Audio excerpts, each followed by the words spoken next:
Polis é cidade, tá? Você está inserido numa cidade. Politikos, cidadão. E política é o que vem depois. É o exercício da cidadania. Isso é fazer política.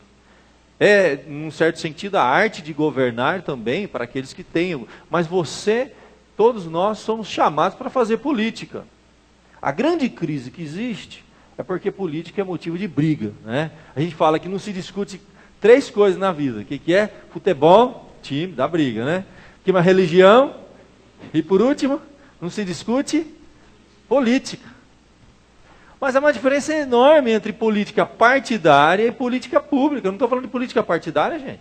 Eu não vou aqui defender um partido, tá? Eu não vou aqui, como algumas igrejas fazem, exigir que a igreja vote em determinado pessoa. Isso é livre, o voto é livre, isso não pode. Isso é um pecado, vou dizer assim. Eu estou falando de política pública. Política pública é tudo aquilo que o cidadão faz na cidade para melhorar a cidade, para o bem comum, para o bem de todos. Quando, por exemplo, lá na sua casa, você, na frente da sua rua, tem um buraco enorme, e ninguém está nem aí. Carro bate, passa e quebra lá a suspensão do carro. Quando você reivindica que as autoridades arrumem aquele buraco, você está fazendo política, política pública. Quando você vê alguma injustiça acontecendo e você luta para que aquilo deixe de acontecer, você está lutando pela justiça social. Isso é política pública. Então, tudo aquilo que você faz na sociedade, entendeu? Para o bem comum, para o bem de todos, é uma maneira de fazer política. Agora, a política partidária é um problema, realmente. É um desafio muito grande que nós temos, né? E o nosso propósito aqui, nós vamos trabalhar sobre princípios, sobre valores. E é possível, sim, que a gente esbarre em alguma questão. É possível que a gente coloque alguns princípios da palavra de Deus aqui. Por exemplo, um cristão, ele não é a favor do aborto, ele não é a favor da eutanásia, mas pode entrar em conflito com um político que você gosta, ou com um partido político que você segue, que é a favor da eutanásia, por exemplo. Mas aí o problema, desculpa, mas não é meu. O problema é do político que reivindica isso, que luta por isso, e de você que vota nele. Eu não tenho nada com isso, eu não quero entrar em crise partidária. Mas eu posso falar sobre esse princípio, com toda certeza, devo falar. Nós estamos numa fase em que hoje de manhã nós assistimos um vídeo e que foi dito lá. Eu tenho acompanhado muito pela televisão, internet, mais de 860 emendas, modificações de leis, por conta de tudo, legalização da maconha, aborto, tudo que você imaginar de leis que está surgindo em nosso país vai afetar diretamente a sua vida, a vida do seu filho. Eutanásia, um monte de coisa, é uma luta lá. Então a gente tem que estar atento ao que está acontecendo. Como é que o cristão vai ficar fechado aqui em 4 paredes? Esse vídeo aí é um desafio para mim, porque mostra a história do homem. Está lá, tudo acontecendo, gente. Eu quero falar sobre o seu engajamento, o que Deus quer de você, tá? O que Deus quer de você na sociedade. Qual o chamado de Deus para nós? Então, polis e políticos, a cidade e os cidadãos, resgatando o mandato cultural no exercício da cidadania. Isso aqui é bíblico. Nós vamos entender então o que significa esse tal de mandato cultural. Abre lá em Gênesis capítulo 2, verso número 15. Tomou, pois, o Senhor Deus ao homem e o colocou no jardim do Éden, para o cultivar e o guardar. Guarda isso aí, simples de tudo. Tomou o homem, colocou ele no jardim do Éden, para cultivar e guardar. Muito bem, o que é esse negócio? Vamos ver o contexto, o que estava acontecendo. Deus criou o homem, né? Vamos entrar aqui na questão do pacto. E ele fez um pacto, uma aliança. Nós chamamos da aliança que Deus fez com o homem. Na nossa confissão de fé tem uma síntese. A doutrina do pacto, esse tema bíblico, ele é muito profundo. É para estudar aqui bastante. Eu só vou fazer uma introdução. É tão grande a distância entre Deus e a criatura, nós, né? Que embora as criaturas racionais lhe devam obediência como seu Criador, nunca poderiam fruir receber, para usufruir, né, fruir, nada de Deus como bem-aventurança, recompensa, senão por alguma voluntária condescendência da parte de Deus, a qual agradou-lhe expressar por meio de um pacto. Nós não receber nada de Deus, nós não entender nada, não iríamos ter relacionamento algum com Deus, se não fosse essa coisa chamada pacto. É uma aliança de Deus. Deus, então, agradou a ele expressar isso por meio de um pacto. E quando ele cria o homem, a mulher, ele faz esse pacto. Ele chama os primeiros pais, nossos primeiros pais, e faz uma aliança com eles. E essa aliança, a gente diz assim, ao se pactar com o homem, Deus estabeleceu 3 mandatos ou ordenanças que iriam nortear esse relacionamento. Deus não criou o homem, deu corda nesse mundão e virou as costas. Não, colocou deveres, tem coisa para fazer. Nós podemos chamar, a Bíblia fala desses 3 mandatos ou ordenanças, não estou falando dos 10 mandamentos, não houve pecado, não entrou nada de errado no mundo. Estamos lá no paraíso, gente, Jardim do Éden, tudo perfeito, relacionamento de Deus com o homem. Primeiro é o mandato cultural, trabalho. Colocou ele no Jardim do Éden, cultiva e preserva. Cultivar, produzir, preservar.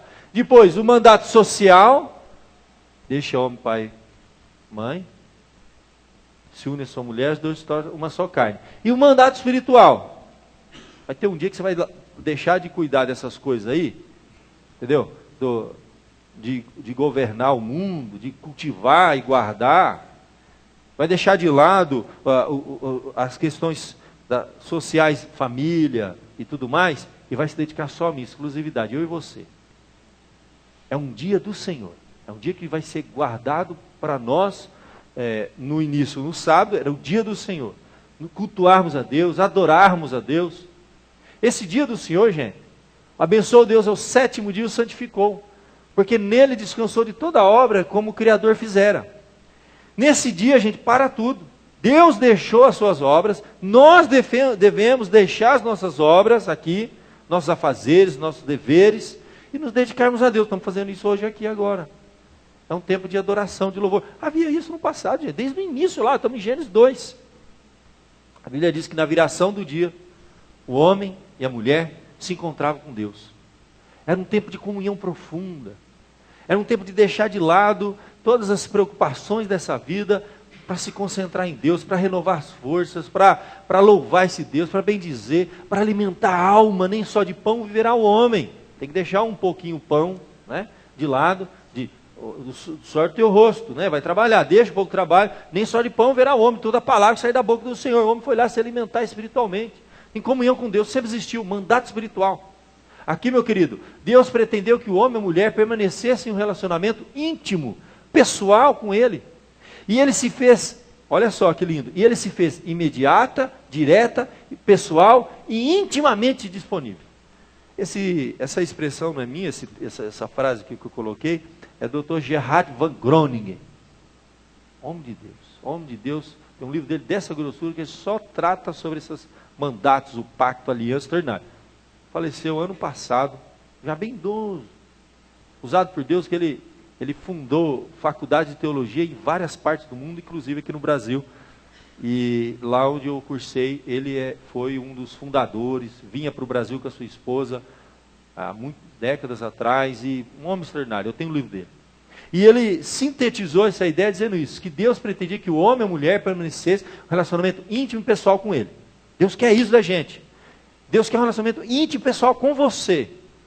E Ele se fez, Deus se fez, de maneira imediata, sem meios, percebe? Direta, Deus e você, pessoal e intimamente disponível para isso. É esse dia, gente, que a gente para e se volta para Deus, gente. Vale a pena. E quem não faz isso, quem deixa de lado esse mandato, quem está agora preocupado com 1 milhão de outras coisas, não sabe o que está fazendo. Importantíssimo mandato. Pensa, são 3 mandatos. Eu digo para mim que é um tripé. Um tripé, se você tirar um lado, cai. Se tirar um lado, cai.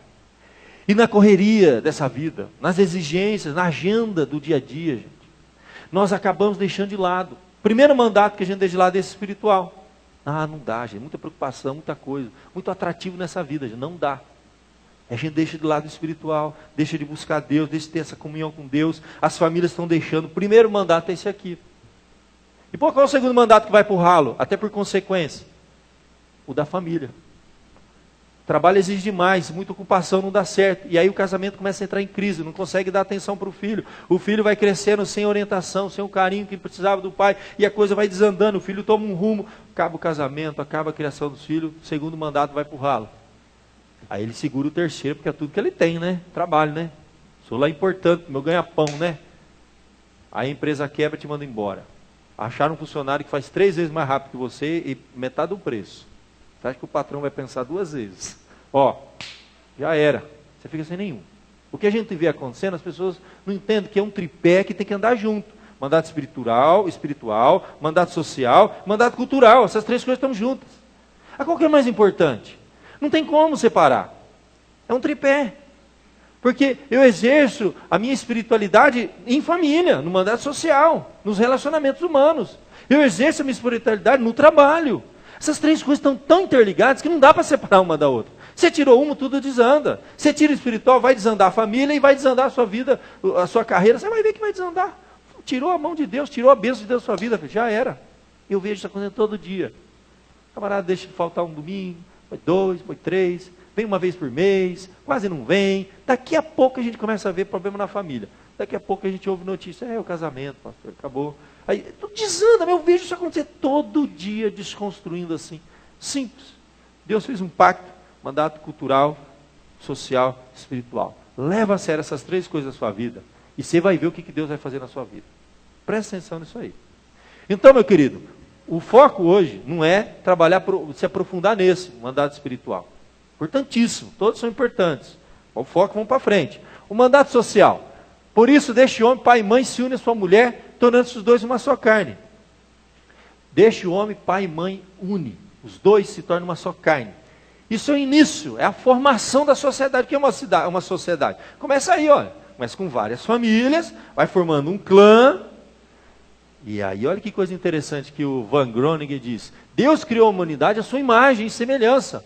Macho e fêmea, homem e mulher os criou. E este mandato provê a base divinamente ordenada para o casamento, para a família restrita, pai, mãe, filhos, para a família extensiva, os clãs, as nações e a humanidade. A base está aqui, gente. Então, quando a gente fala de mandato social, os relacionamentos humanos, os relacionamentos entre os clãs, entre as famílias e entre as nações. De certa forma, eu posso dizer que a polis está aqui também.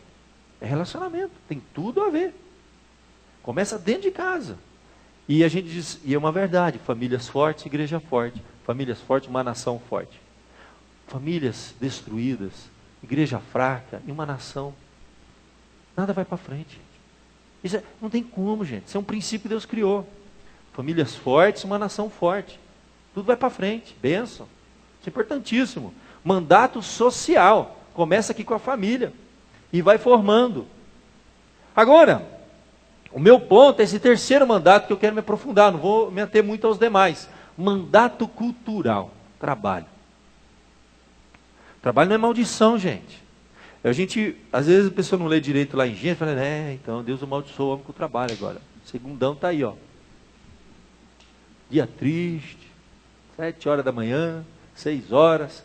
Tem gente que trabalha em fábrica às 5 horas da manhã. Do suor do teu rosto, comerá do teu pão, vamos lá sofrer. Trabalho é uma maldição. Não é. Trabalho é uma benção. Essa frase, o trabalho dignifica o homem, é uma frase cristã, gente. E nós, mais de qualquer outro, dizemos, não, o trabalho é bênção, porque Deus que estabeleceu, Deus que nos deu vocações. Você tem uma vocação, você tem um chamado, você tem uma capacidade que Deus te deu. Todo mundo tem uma capacidade para fazer alguma coisa nessa vida. Você tem um dom que Deus te deu. Isso é um mandato cultural. Olha que coisa linda. E lá no início, tomou, pois, o Senhor Deus ao homem e o colocou no jardim do Éden para cultivar e o guardar. Olha esse princípio. Olha que interessante que o Dr. Gerhard Van Groningen fala. Neste mandato, era para o homem e a mulher exercitarem as suas prerrogativas. Deus deu isso aí, ó, reais. a ideia de reinar, de governar sobre o mundo. Governando sobre o mundo, desenvolvendo e simultaneamente mantendo. Produzindo, preservando. Desenvolvendo, mantendo. Cultivar e guardar. Olha aí o princípio. Coisa linda. Deus deu dons. Um tem dom para ser professor, outro tem dom para ser construtor, outro tem dom para ser, sei lá, da polícia, outro tem dom, cada um tem um dom. Um tem um dom mais para a área da administração, outro tem um dom mais para a área de, sei lá, RH, relacionamentos humanos. Cada um tem um dom. Isso é bênção de Deus. Algumas pessoas têm habilidades específicas, deve desenvolver essa habilidade, descobrir quais são os seus dons, seus talentos naturais que Deus te deu. Desenvolver ele, não sei qual é. Você é capacitado por Deus, você tem dom, você tem que desenvolver, você tem que... Coisa linda. Aí, dentro desse princípio, foi colocado o homem então no jardim, ele tinha que cultivar e guardar. Eu gosto desse princípio aqui. Todos são chamados para duas coisas, gente. Cultivar, produzir, criar, desenvolver, fazer alguma coisa. Daí que vem a palavra cultivo, cultura, mandato cultural. O trabalho, gente. É o nosso chamado para se envolver na sociedade. Eu poderia ter colocado, quando a gente estuda sobre esse tema que eu vou trabalhar com a igreja, algumas vezes eu vejo uma abordagem em função do mandato social, porque tem tudo a ver, relacionamentos, dentro da sociedade, mandato social. Mas eu quero focar mais isso, nosso chamado, nosso engajamento na sociedade. O chamado que eu tenho, esse mandato cultural, você tem, todos têm, gente, está lá atrás. E primeiro é cultivar, produzir alguma coisa, criar, e paralelamente, simultaneamente, melhor falando, guardar, preservar, manter. Gente, se a gente entender bem esse princípio, eu não preciso, não que seja errado, eu não preciso ser, eu não preciso seguir uma ONG, Greenpeace, em ações para preservação da natureza. Eu tenho um princípio aqui. Olha que se o homem seguisse esse princípio, não haveria nenhum problema, como há hoje, entendeu? Em ambiental. Porque olha o princípio aí. Eu vou ter que fazer as duas coisas, gente. Eu tenho que produzir e preservar. Que princípio é esse? Então o homem vai produzir, ele vai crescer, ele vai prosperar, o progresso é necessário, mas de uma maneira sustentável. Até essa terminologia, gente, isso não é de ONG não, de proteção ambiental não. Isso é bíblico, isso é um princípio. Eu vou produzir, eu vou fazer, vou acontecer, mas se houver esse princípio bíblico, cristão, resolveu-se todos os problemas. De maneira sustentável. Outra coisa, por exemplo, eu vou produzir, mas eu não vou destruir. Eu não vou destruir a carreira do outro, está aí um princípio. Eu não vou destruir o outro. É necessário uma competição, é necessário, o mercado de trabalho está aí. Mas eu não preciso necessariamente destruir. Dinâmica dos governos. Quem assistiu Uma Mente Brilhante? A visão dele, desse gênio lá de Princeton, que ele era meio louco, sabe? O filme é extraordinário. É que quando é bom para... O que você... No fim, na dinâmica dos governos, fazer de tal maneira, estruturar a sociedade de tal maneira, que seja bom para todo mundo. E isso vai repercutir, isso vai voltar, é uma coisa extraordinária. Então essa ideia de ter que, para crescer, destruindo o outro, na prática a gente vê isso no dia a dia, puxar o tapete, eu vou crescer destruindo o outro. Isso é muito ruim. Bom é crescer todos juntos. Todo mundo se beneficia. É bom para todo mundo. A ideia é essa. Cultivar e guardar. Produzir, desenvolver. E aí, meu querido, em que área, pastor? O que isso tem a ver com a polis? Com políticos, o cidadão na polis, fazer política. Vamos ver algumas áreas. Gente, o cristianismo, ele revolucionou. O mundo ocidental é hoje o que é, civilizado, as mudanças que houver, foi graças a essa visão que eu estou passando para vocês, que no passado era mais enfatizado que no presente. Isso aqui. Era mais enfatizado que no presente. As mudanças que houveram na sociedade aí, mudanças extraordinárias que impactaram o desenvolvimento, surgiu dessa visão. Eu já tratei disso em outras séries e outras mensagens com você. Eu tenho que dar uma pincelada rápida e lembrar você para chegar no final, no ponto que eu quero trabalhar com vocês. Alguns já viram essa minha chamada aqui. Os reformadores, que eram o quê? Os pensadores cristãos, teólogos, que foram buscar na Bíblia esse princípio, eles descobriram o seguinte: olha, nós não queremos ser apenas observadores da providência de Deus no mundo, mas queremos ser agentes de Deus no mundo. Mandato cultural, quero transformar a sociedade, quero melhorar a vida de todos. Aí diz assim, ó, não há ilusão de que esse mundo será transformado num paraíso, não é isso, gente. Através do progresso humano. Mas é possível ver as mãos de Deus nos avanços científicos, da medicina, das artes, do conhecimento geral. É a ideia que eles tinham, que Deus me vocacionou, e quando eu exerço a minha vocação, Deus é glorificado. Você vê isso na Bíblia, isso é claro na Bíblia. Quando as pessoas se convertiam, eles iam perguntar. Por exemplo, você tem o caso de João Batista, soldados se converteram. Converteram a fé que estava sendo pregada por ele, e agora o que a gente faz? Você continua fazendo o que você sempre fez, você é soldado? Muito bem, só que ele vai dar 3 princípios ali. Falamos hoje de manhã. Ó, primeira coisa, você se contenta com o seu saldo. O que é isso? Corrupção. Seja contente com o seu salário. Não maltrateis ninguém. Abuso de poder. O que a gente mais vê hoje, abuso de poder, corrupção. E uma terceira coisa que ele falou, ó, contente com o seu saldo, não maltrateis ninguém, e injustiça. Ele fala assim, não aceite falso testemunho de ninguém. Soldado. Continua fazendo a vocação que Deus te deu. É importante na sociedade. Na época da reforma, no século XVI, se converteram muitas pessoas. Aí eles chegaram para Martinho Lutero, que era o reformador na época, né? Pregava isso aí, estou pregando aqui, ele pregava. Mas agora, o que eu vou fazer? Uma vez chegou um rapaz para ele, perguntou, ele falou assim, o que você faz já? Eu falei, eu sou sapateiro. Ótimo, continue fazendo sapato. Você vai fazer o melhor sapato e vender um preço justo. Deus vai ser glorificado em você. Que dom que você tem, que capacitação que Deus te deu. Faça, excelência, cultive. Cultivar isso, gente. É produzir o melhor. Fazer a excelência e preservar. Dentro desse princípio. Esse princípio, ele dá um equilíbrio. Se você tirar o guardar, o preservar, o manter, só produzir, é isso que está acontecendo no nosso planeta, gente. Esse caos aí que estão fazendo, estão destruindo tudo, o que adianta? O que adianta? Agora também não adianta dessas ONG ambientalistas, proibido crescer, proibido o progresso, não pode nada, não desenvolve o homem, vamos voltar a ver Varaim de novo, morar lá na Oca, lá, fazer fogo, né? Não é isso também. É um equilíbrio das duas coisas em todas as áreas da vida humana. Essa era a visão do passado dos homens, eles mudaram o mundo com isso. Mudaram o mundo, gente. Ó, por exemplo, vamos lembrar que eu já falei com vocês, em todas as áreas isso foi impactado. Na família, na arte, música, literatura, ciência, educação. O homem foi liberto para produzir, cultivar e guardar. Esse princípio, mandato cultural, cultivar e guardar. Eu vou falar ao longo dessa série sobre um pensador extraordinário, Abraham Kuyper, holandês, primeiro-ministro da Holanda, teólogo, escritor, fundou a Universidade Livre de Amsterdã. Homens eram assim, gente.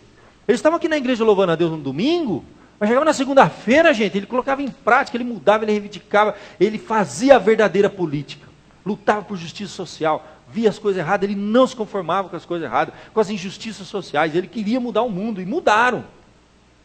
O cristão, não se envolve com esse negócio, vamos cantar, louvar a Deus, vamos para casa, passa de largo. Nós não entendemos nada, nós somos chamados, mandato cultural, é um chamado de Deus para nós. O exercício da cidadania, está aí, gente, em todas as áreas, e também na questão política. Polis, já falei no início, cidade, político, cidadão.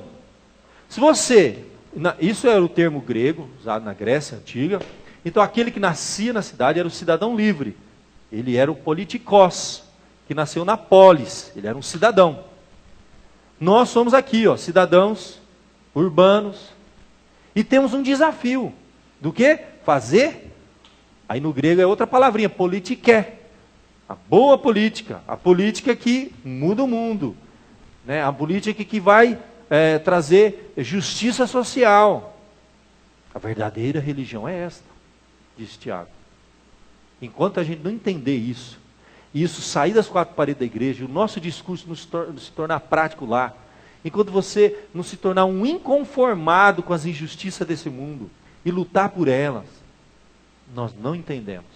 o que é a verdadeira religião e para que nós fomos chamados. Nós somos chamados para duas coisas, gente: cultivar e preservar. Cultivar e preservar. Em todas as áreas. E quando nós falamos da questão política mais especificamente, quando nós falamos, por exemplo, da interação com a sociedade, leis, isso é muito importante. Eu vou dizer para você, leis assim, você imagina, quando o evangelho ele entra na sociedade, eu vou mostrar aqui para vocês, todas as áreas, especialmente no contexto da cidade, devemos nos envolver como igreja em política pública e como indivíduo, até mesmo em política partidária, como indivíduo. Não estou dizendo que uma denominação vai defender um partido. Influenciando a sociedade e transformando a mesma.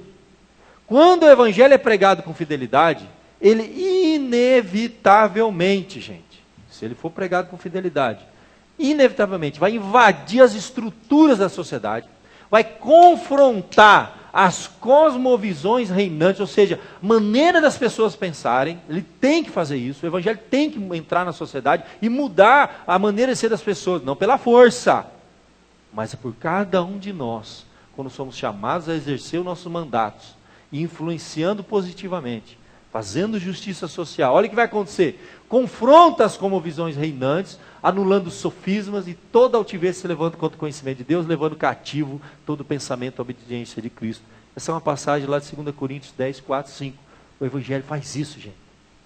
Durante toda a história do cristianismo, desde o período romano até os dias de hoje, a igreja, através de seus membros, influenciou o Estado, defendendo leis e direitos que beneficiaram a humanidade. Ao longo dos próximos domingos nós vamos dar exemplos práticos, nome, data, vou mostrar para você. Por exemplo, vamos pensar aqui, imagina se o evangelho chegou aqui no nosso país, na nossa cidade, formamos essa igreja, estamos aqui pregando o evangelho, aí chega um determinado domingo, cadê a irmãzinha fulano de tal? Ah, pastor, o marido dela faleceu. Puxa vida, vamos lá confortar. Não, pastor, ela precisou ir junto. Mas como? Vou dar um exemplo aqui para você. Não, pastor, é o seguinte, tem uma lei aqui no nosso país, aqui na nossa nação, que quando o homem morre, a mulher tem que ser amarrada junto e tacar fogo nela. Era queimada viva.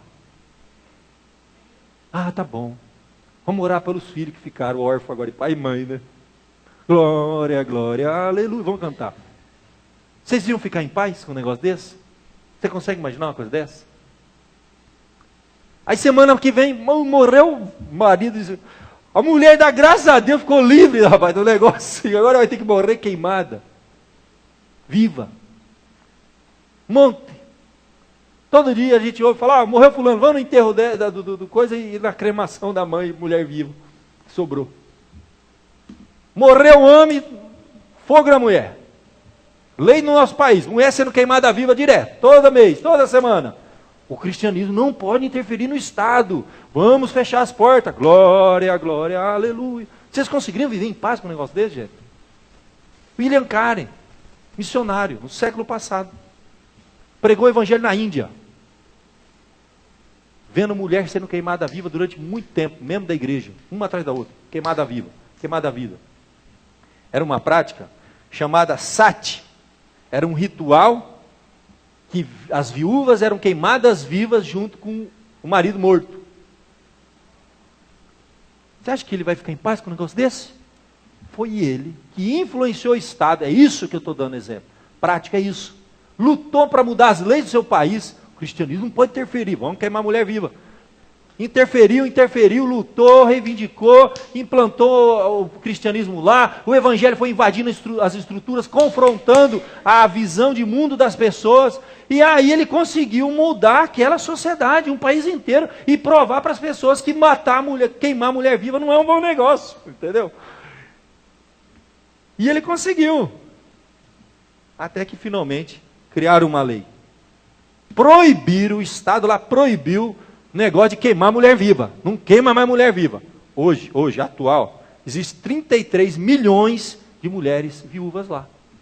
Teriam sido 33 milhões de mulheres queimadas vivas. Foi preciso mudar o quê? Nós temos que orar pelas autoridades. Nós temos que interceder pelas autoridades. Mas nós temos que influenciar as autoridades. Se nós cremos que isso é verdade. Se isso aqui for uma coisa separada do seu dia a dia, aí então tá certo. Você vem para cá, canta a Deus, louva a Deus. Depois você fecha isso aqui, ó, e só abre domingo que vem. Vai lá para a cidade e viva a vida que você quiser. Deus não tem nada a ver com você. Domingo você vem aqui que ele vai estar aqui. Não é assim o Evangelho, gente. O Evangelho ele tem que confrontar as cosmovisões, visão de mundo, reinantes. E desconstruir, como diz aqui, ó, anular o sofisma. Então o Evangelho ele invade sim as estruturas de um governo, as leis, ele transforma, ele muda. O mundo ocidental é o que é hoje, você usufrui, você está bem hoje, de algum civilizado, porque a igreja interferiu positivamente, influenciando leis que iriam beneficiar a sociedade, você e eu. Então, você vai ver, e nós vamos caminhar junto, nós vamos ver junto aqui, meu querido, que é possível, tá? A igreja, sim, interferir. Nós vamos ver no domingo que vem, até que ponto nós podemos, o que é um Estado laico, o que a igreja pode fazer, o que você como cidadão, como, vamos ver de maneira muito prática, porque na igreja é tudo muito prático. Então é isso, gente, nós temos que mudar a sociedade. Vamos fechar os nossos olhos. E nós temos um desafio aí pela frente. Nós temos 1 mês e 10 dias até as eleições. E ali, gente, hoje aqui nós temos direito a votar, a pensar as pessoas, nós vamos colocar lá, que leis que estão sendo estabelecidas, a orar por essas autoridades, a fazer justiça social na esfera que Deus te deu. Na esfera que Deus te deu. Você não pode ser conformado. A Bíblia diz claramente, não vos conformeis com este século. Em todos os sentidos, gente. O cristão, ele é um inconformado. O cristão, ele é um inconformado. Ele não se conforma com as injustiças, com as coisas que estão acontecendo. Ele não pode se conformar com a corrupção, com a lavagem de dinheiro, com esse mundaréu de dinheiro aí, essas coisas erradas acontecendo. Ele não pode. O cristão, ele é um inconformado. Ele é inconformado de ver uma injustiça social. De ver uma pessoa passando fome e ele é um inconformado. Ele tem que lutar por melhorias. É isso. Foi isso que mudou o mundo e é isso que vai continuar acontecendo para mudar o mundo em que nós vivemos. O mandato cultural, Deus chamou para cultivar, produzir e guardar. Vamos fechar os nossos olhos, vamos orar, porque o desafio é grande. Os desafios que nós temos pela frente, que essa nação tem. Quanta injustiça social, gente, quanta coisa. O cristão ele é inconformado, ele não pode, ele fala, Senhor, me usa. De repente eu posso mudar uma situação ali perto de mim, na minha esfera de ação, no meu raio de ação, ali no meu bairro, entendeu? Ali no meu trabalho, eu posso melhorar a qualidade de vida das pessoas. Deus quer te usar. E você deve ser um instrumento de Deus, ser sal e ser luz aqui na terra.